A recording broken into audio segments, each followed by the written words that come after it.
isabato nziza, umunsi w'umunezero. Reka nshime Imana muri kino gitondo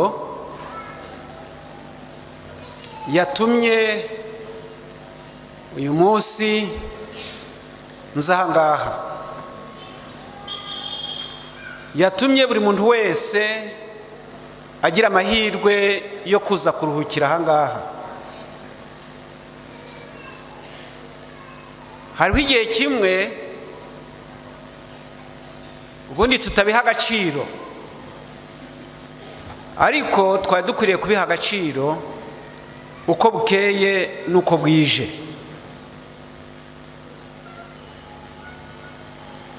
Hari umuntu umwe nigeze kubaza, ntariko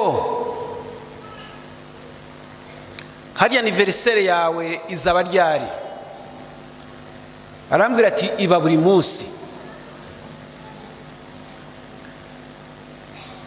Anniversaire yacu ikwiriye kuba buri munsi, tugashima Imana ibyo yadukoreye,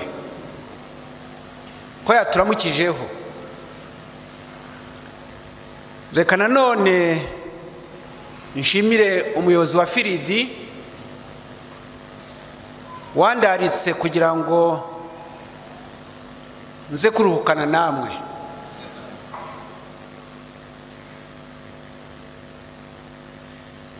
Ku itariki ya 8 niho nari nateganije kuza ahangaha.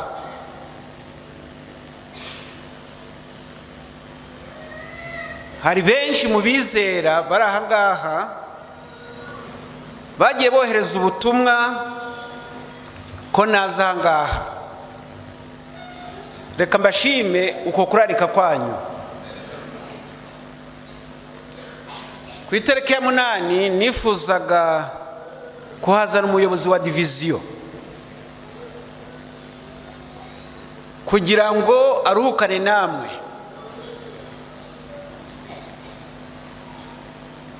Atubwirize, ariko ntibyashoboka. Icyakora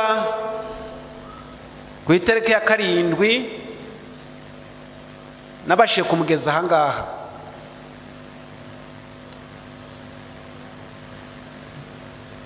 Mpamugeza ntarahagera, mfite icyizere ko abambwiye ibyo bambwiye byari ukuri.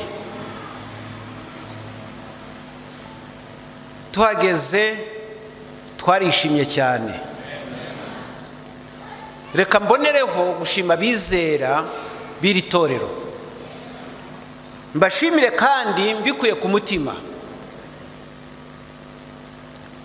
Reka nshimire abakuru b'amatorero,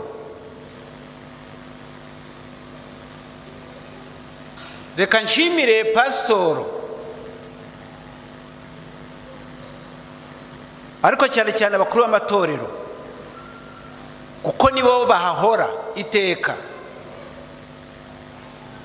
Bakoranye n'abizera bose kugira ngo mwubake inzu y'Imana ngiyi ngiyi.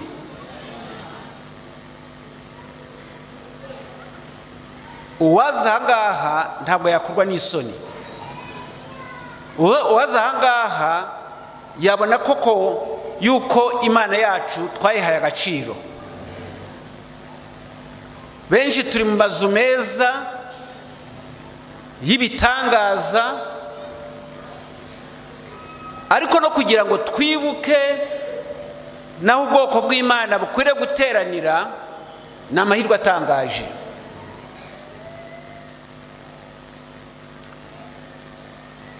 Iyi ngoro mwubakiye Data wa twese ni ingoro iri kuri standard, ku rwego rwo hejuru. Ujya muri Amerika, ujya mu Buraya, ntabwo wabona ibirenze ibi ngibi.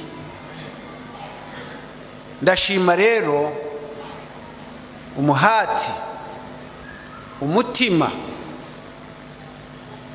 kwemera yuko Imana bakoresha ngo mwubake ingoro nk'ingiyi.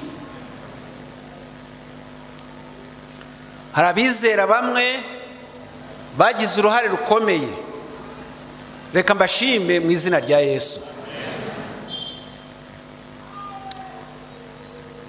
Reka mboneraho gushimira bariya baririmbyi. Baririmbyi baturimbiye neza, nabirebye barangije ukuntu mwese mwabakiye.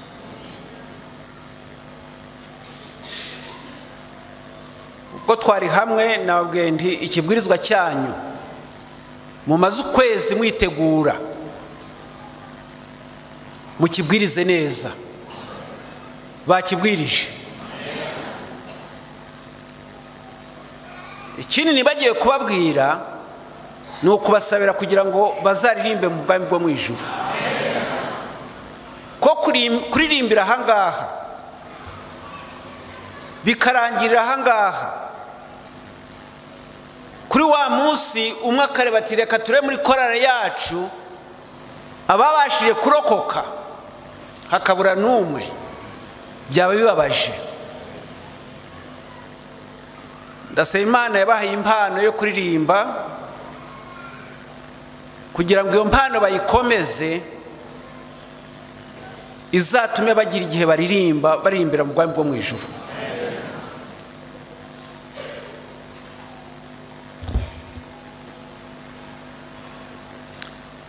Amagambo nifuje yuko twigira hamwe n'amagambo aboneka mu gitabo Ubutumwa bwa Mariko twanasomewe igice cya 10 murongo wa 37.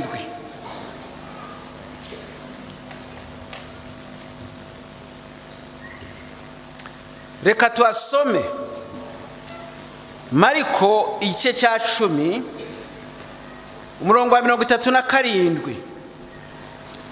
Baramusubiza bati, uduhe kuzicara mu bwiza bwawe, umwe iburyo bwawe undi bumoso. Aya magambo ni amagambo meza, ni isengesho ryiza wakwifuriza ko buri muntu wese yasenga. Ariko abahubwo dusenga dufite byinshi twibetseho, tudasenga mukuri. Uyu ni Yakobo na Yohana, abigishwa ba Yesu, abana b'umugabo witwa Zebedeyo. Begereye Yesu baramusaba, nibwira ko n'ababyeyi bari bafitemo uruhare, ari se ari nyina bashobora kuba barabigizemo uruhare. Nuko ababyeyi babwira abana babo batari ko mwazasaba Yesu kugira ngo muzagire isumbwe. Bari 12, ariko 2 barinyabya.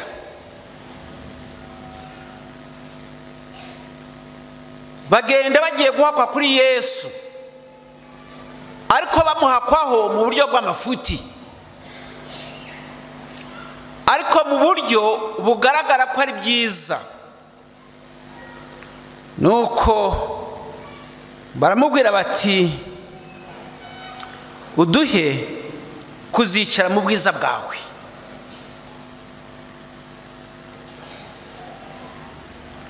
Umwe iburyo bwawe undi ibumoso bwawe.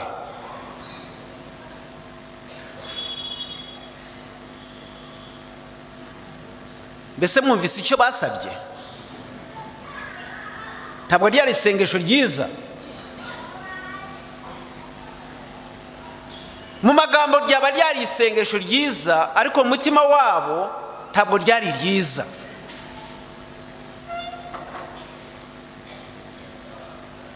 Bavandimwe, aba bana bagize icyifuzo ubwo bari bamaze kubona ko Yesu ari umugabo ukomeye, ashobora gukora ibitangaza, bazi yuko Yesu aje kwima ingoma yo kuri iyi si, bati kandi uwamwihakirwaho yamuronkeraho. Bari bamaze kandi kubona ko Yesu nk'umuntu wari ufite kwima ingoma ya hano ku isi. Ikibazo ahangaha nifuza ko twabaza, mbese yemwe gusaba iruhande ko kuba iruhande rwa Yesu ni bibi? Oya, ntabwo byari bibi. Byari isengesho rishyitse. Ahubwo se singira ngo twese twifuza kwicarana na Yesu? Kuba twaje ahangaha ni ukugira ngo twicarane na Yesu, ariko ibyo twibetse inyuma niryo shyano.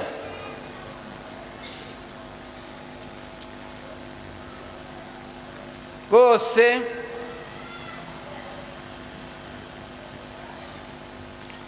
kuri ruhande rwa Yesu ni iby'igiciro cyinshi, ndetse igiciro gihebuje. Hanubwo ndetse natwe tujya turirimba indirimbo y'146 tukavuga ngo nicaye imbere ya Yesu mbabonera ihumure. Nicaye imbere ya Yesu mbabonera ihumure, nahanduye igikundiro icyampa nkahibera. Ni byiza.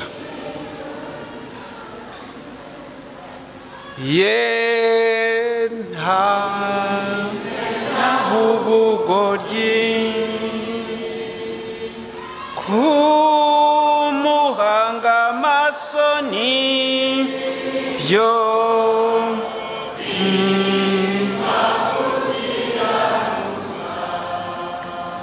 mu yandi magambo twakwibwira ko Yakobo na Yohana basabiye Yesu iby'agaciro.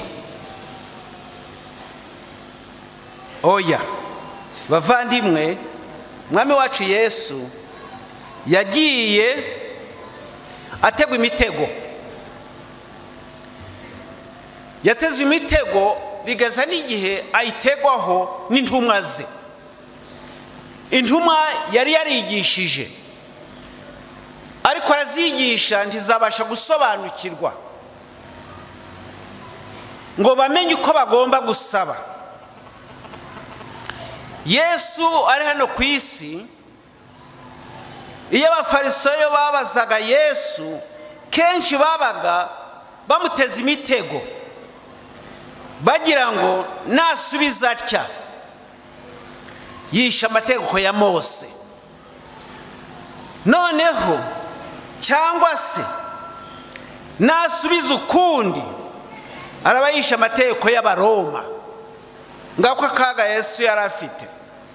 Noneho bigeza n'igihe intumwa za Yesu bamutega imitego. Mbese yemwe ntibyari bikomeye? Byari bikomeye ubwo byari bigeze no mu ntumwa. Byari bikomeye rwose, kuko nibura izi ntumwa nizo zashoboraga kurusha abandi bose kumva iby'ingoma y'Imana. Yesu yari yaje kumenyekanisha abatuye isi. nimurebe ibyo Yesu yabigishaga. Ntibari barigeze gusobanukirwa ko kuza kwa Yesu atari kwima ingoma ahangaha ku isi. Kandi izi ntumwa nizo zari zarabwiwe byinshi ku mibabaro yajyaga kubanziza ubwiza bw'ingoma y'Imana. Bagombaga kubisobanukirwa. Nibwira ko twese twumva umutwaro bari bikoreje Yesu, izi ntumwa, umutwaro wo kubagabira, kandi babanje gusa n'abamurahiza batari ko ibyo tugiye kugusaba uzabiduhe. Yabaga ataramenya icyo bagiye kumusaba. Uzabiduhe.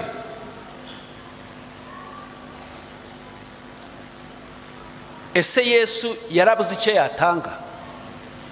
Ntabwo yarabuze icyo yatanga. Ikibazo tugira ni ukumusaba nabi. Ndasaba Data wa twese kugira ngo ahumure ibitekerezo byacu, tumenye icyo tukwiriye gusaba icyo ari cyo. Dusaba Data wa twese kuko afite byose. Ngorane zacu nuko ndi rimwe na rimwe gusaba kwacu kurangwa n'ubupfapfa. Ngaho namwe nimwumve igisubizo cya Yesu. Reka tugire amatsiko twumve icyo Yesu yabashubije. Ibi ngibi biri bubahe ishusho nyakuri y'ibyo twibwira bihanye cyane n'iby'Umwami Yesu. Muri Mariko igice cya 10 umurongo wa 38, maze Yesu arababwira ati, ntimuzi icyo musaba. Bari bamaze gusaba, nuko arababwira ati, ntimuzi icyo musaba.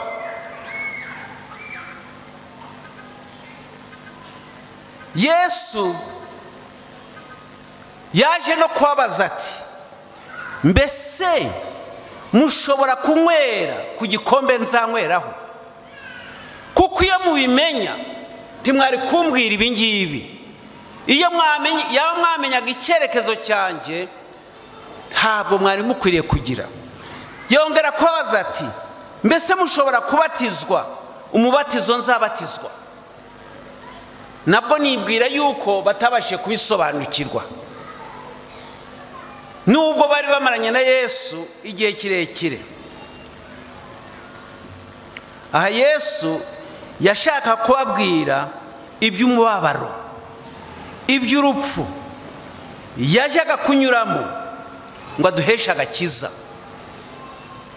Ati, yaba mwamenyaga igikombe nzanyweraho, iyo mwamenyaga umubatizo nzabatizwa, ntimwari mukwiriye no kumbaza ibi ngibi. Reka twumve uko bashubije.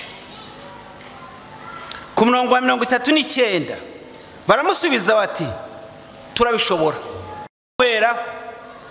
Dushobora kubatizwa. Yesu arababwira ati, kuko igikombe nzanyweraho, koko igikombe nzanyweraho muzakinyweraho, kandi umubatizo nzabatizwa niwo muzabatizwa namwe. Kugeza muri uyu mwanya babaga batarasobanukirwa. Mbese intumwa zaratoranijwe, zari zaratoranijwe. Mbese intumwa zarapfuye rwose? Burya rero nibyo twibwira none byose bizasohora uko byahanuwe. kuko dusomye umurongo wa 40 Yesu aravuga ati ariko kwicara iburyo bwanjye cyangwa ibumoso sinjye ubigaba. Ibyo munshakaho, ibyo mutekereza ntimushobora kubimbonaho, ahubwo bibikiwe aho byateguriwe. Ntibyatinze Yesu abona abigishwa be 10 babandi, nabwiye ko bari 12. Abo 2 bariherera, bihererana Yesu, ariko baje gutahura uko abo ngabo baciye iruhande bakajya gusaba kugira ngo barebwe neza, bafata imyanya y'ibyubahiro. Byababaje babandi 10. Nimureba akaga barababaye.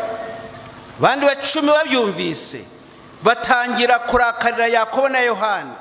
Ku murongo wa 42 Yesu arabahamagara arababwira ati muzi ko abavuga yuko ari abatware b'amahanga batwaza igitugu n'abakomeye bo muri yo bakayategeka. Ndabashishikariza kumva umurongo wa 43 n'uwa 44 ndetse n'umurongo wa 45. Ariko muri mwe siko biri, ahubwo ushaka kuba mukuru muri mwe ajya aba umugaragu wanyu. Kwicisha bugufi nicyo gikenewe, kandi ushaka kuba uw'imbere wo muri mwe ajya aba imbata ya bose. Kandi umwana w'umuntu nawe ataje gukorerwa, ahubwo yaje gukorera abandi no gutanga ubugingo bwe ku bw'inshungu ya benshi. Aya masomo nashatse ko tubasha kuyasoma tuyungikanije, kuko mu yandi kubundi ari ikiganiro Yesu yagiranye n'intumwa ze, ariko ku buryo buhinnye Yesu yabashubije uku nguku tubisomye, ababajwe no kudasobanukirwa kwabo. Hari igihe kimwe no mu itorero dushobora kwerekana ko turi beza, tugakora ibintu bishimwa ariko bidaturutse ku mitima. Tukubaka urusengero nk'ubu ariko bidaturutse ku mitima. Ndasaba Imana kugira ngo ibyo dukora byose tujye tugengwa nayo. Yesu yarazi neza ko umurimo wamuzanye wari wo kumenyesha urukundo rw'Imana Data no gucungura umuntu ngo ave mu bubata bw'icyaha. Nicyo gusa cyari cyaramuzanye. Abandi ntabwo bari barabashije kubisobanukirwa. Impamvu yabyo nuko Satani ajya gushaka umuntu n'abamarayika yarabeshe ko Imana itabakunda. Yesu yaraje mu gihe yari hano kuri iyi si kubihinyuza. Yesu yaje kubivuguruza no gukomererwa kw'inyoko muntu ngo izasubizwe Edeni yagizwe nshya. Kandi Yesu yibukaga umuhigo yahize wo kuza gucungura umuntu mu nama y'agakiza, kandi kw'ibyo byose byari bifite inkomoko ku cyaha cyakorewe mu murima wa Edeni. Nyamara kandi Yesu yari azi neza ko nta kundi ako gakiza kazashoboka usibye mu rupfu rwe, usibye mu rupfu rwe gusa no kurunesha maze akazuka. Kuzuka kwa Yesu ni umugisha kuri twebwe kuko yaranesheje, kuko yaduhaye uburenganzira ko buri muntu umwizera ashobora kubona ubugingo buhoraho. Yesu amaze gutsinda icyari cyaramuzanye ku isi, yari amaze kukirangiza. Yesu Kristo yabonaga ko urugendo rwa nyuma yo kuzuka kwe ruzakomereza mu ijuru. Aho ngaho, aho niho Yesu yarebaga ubwiza bw'ijuru, aho niho yabonaga iherezo ryiza ry'umwizera wemera kumuyoboka mu mwuka no mu mubiri. Nyamara ikibabaje, amaso Yesu yarebeshaga ntabwo ariyo intumwa ze zarebeshaga. Amaso Yesu yarebeshaga birashoboka yuko natwe twaba atariyo turebesha, ariko ndasaba Data wa twese ngo ihumure amaso yacu turebe ibyifuzo bya Data wa twese, maze abe ari byo dukorera. Amaso Yesu yarebeshaga iyo mibabaro y'ubwiza bw'ingoma itazahanguka, si intumwa zarebeshaga. Muri uwo mwanya natwe abariho none dufite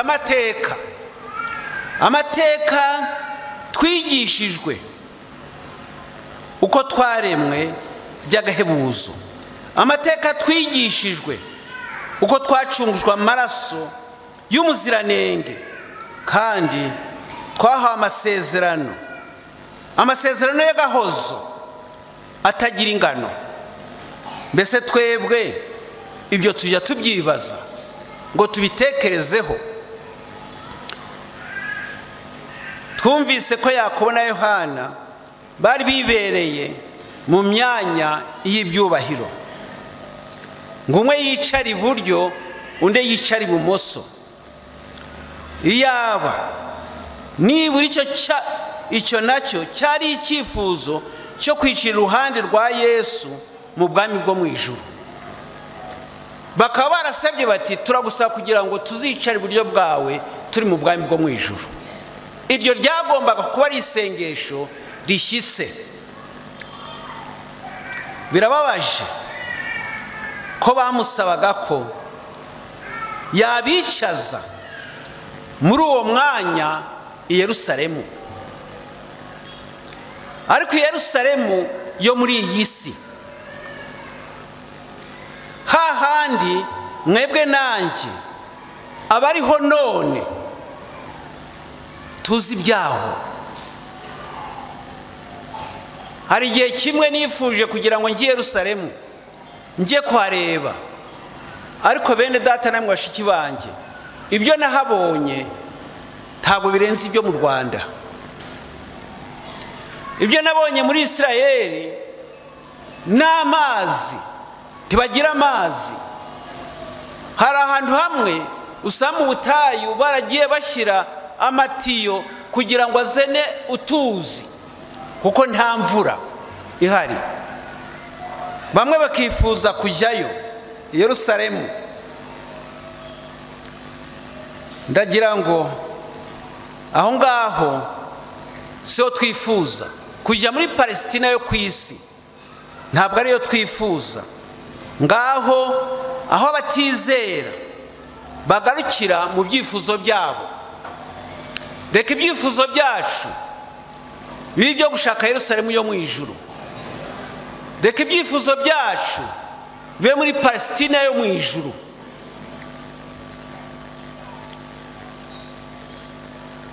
ariko se byatumarira iki bene data twishajwe muri iyo myanya ya yindi twifuza, bamwe iburyo abandi ibumoso, tudashishikajwe no kugarura Yesu abazimiye?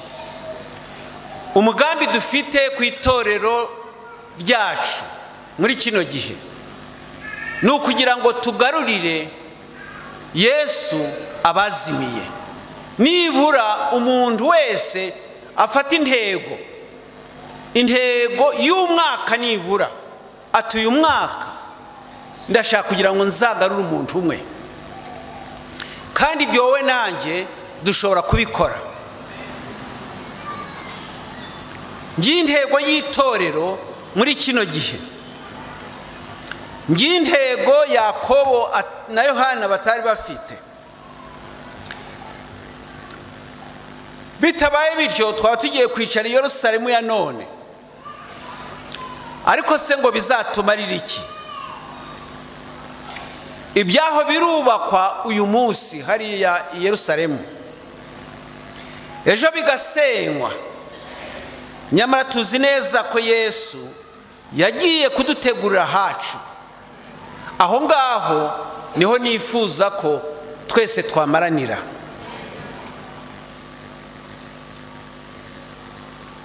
Ngo aho ari natwe tuzabeyo, kandi umurwa yubaka uyu munsi uzahoraho iteka ryose.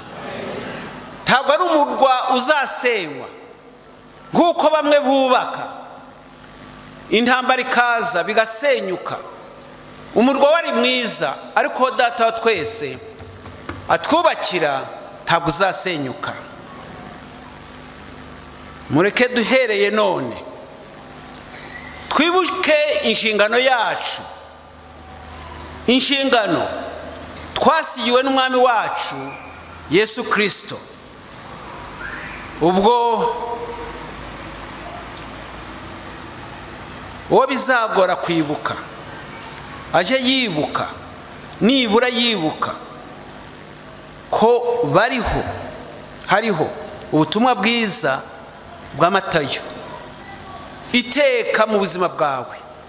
Igihe cyose nubwo wakwibagirwa, ariko je wibuka ubutumwa bwanditswe muri Matayo 28 hatubwira ngo tugende. Ndifuza gutinda gato ku murongo wa 19 w'icyo gice cya 28, ariko reka duhere ku murongo wa 16.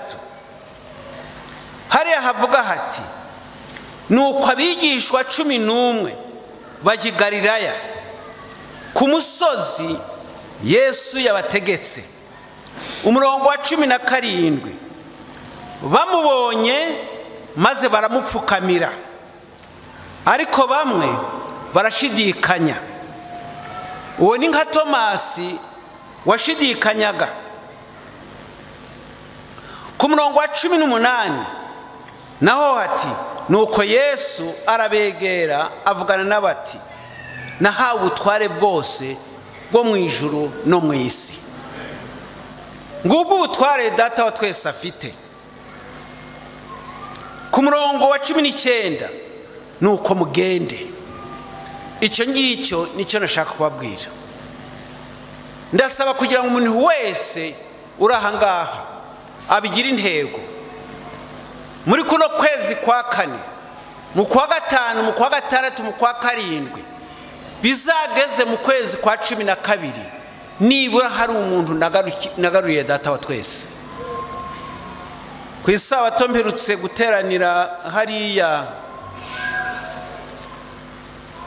mu itorero rya Kimisagara. Nashimishijwe cyane. Bari bafite programme. Iyo programme kwari gutura abana Data wa twese. Abana kugira ngo babasengere. Ababyeyi babyaye bazana abana aho ngaho.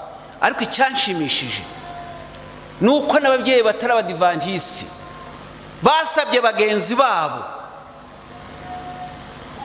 bati natwe turashaka kuzana abana bacu, babazana muri iryo torero atari abadivantisi, bati natwe turashaka kugira ngo abana bacu mubasabire. hari ukwihana kurenze uko nguko. Reka rero dufate inshingano yuko buri muntu wese uri ahangaha byazageza mu kwezi kwa 12 nibura yihanishije umuntu umwe mu nshuti zawe, uwo mukorana, uwo muhura, umuganize, ariko niba atanihanye uzaba waramugejejeho ubutumwa.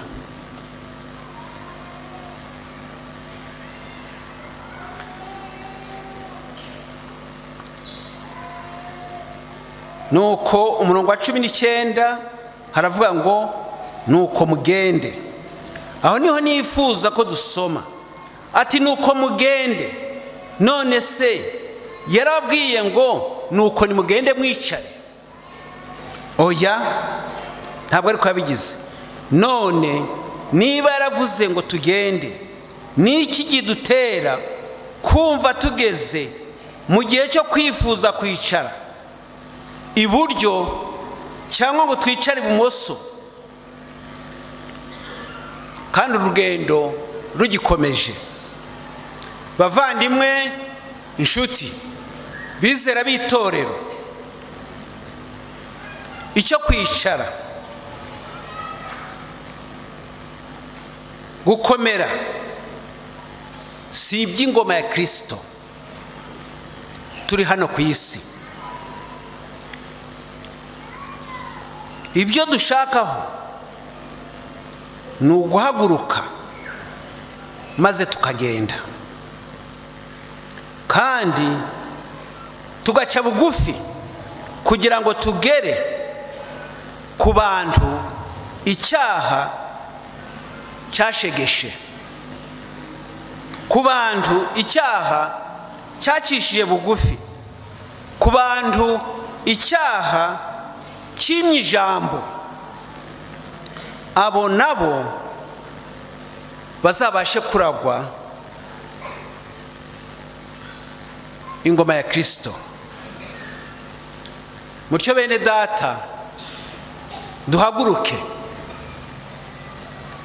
tube inshuti z'abantu b'Imana, abantu Imana yiremeye. Tugira ubucuti n'abantu Kristo yacunguye, tubone uko tubagarurira Kristo. Dore vuba bidatinze agiye kumanuka, akamanukira ku bicu, aje ngo dukomorerwe, maze atujyane kwa baragwa b'ingoma, ingoma yameneye amaraso, maze twimane nawe ibihe bidashira. Ngaho tuve mu masengesho asaba kwicara, ahubwo duhaguruke kandi tubyutse abaguye, kuko biri mu nshingano zacu. Imana Data, Imana Umwana na Mwuka Wera nizo mbaraga dufite. Izo mbaraga ntizigereranywa, izo mbaraga urazifite, izo mbaraga nanjye ndazifite. Ngaho nimwumve ubwishingizi, ubwishingizi bwa nyuma. Muri cya kiganiro cyo ku musozi w'i Galilaya, muri Matayo 28 umurongo wa 20, hasoza hadusezeranira ngo kandi dore kumwe namwe iminsi yose kugeza ku mperuka y'isi. ubwo n'ubwishingizi mwebwe nanjye dufite, ubwo n'ubwishingizi buri muntu wese agomba kugirira ahangaha. bavandimwe, impamvu nifuje guhera ku murongo wa 16 nagiraga ngo mbibutse iby'ububasha, ubutware n'ubushobozi bw'umwami wa wundi wadutumye. abari bamuzi by'ukuri bakimubona baramupfukamiye, baramwubashye. mbese ni kangahe twiriza umunsi undi ugataha nta gishyika nta cyubahiro byo kumupfukamira? reka dufate intego yacu yo gutega ugutwi data wa twese. ariko n'ikinteye nanone gusoza ku murongo wa 20 ni ukubibutsa ko twahawe isezerano ndakuka ko ntaho tuzajya atari kumwe natwe. bitari icyo gusa, ahubwo kugeza ku mperuka y'isi. ahubwo nimureke twige gusenga,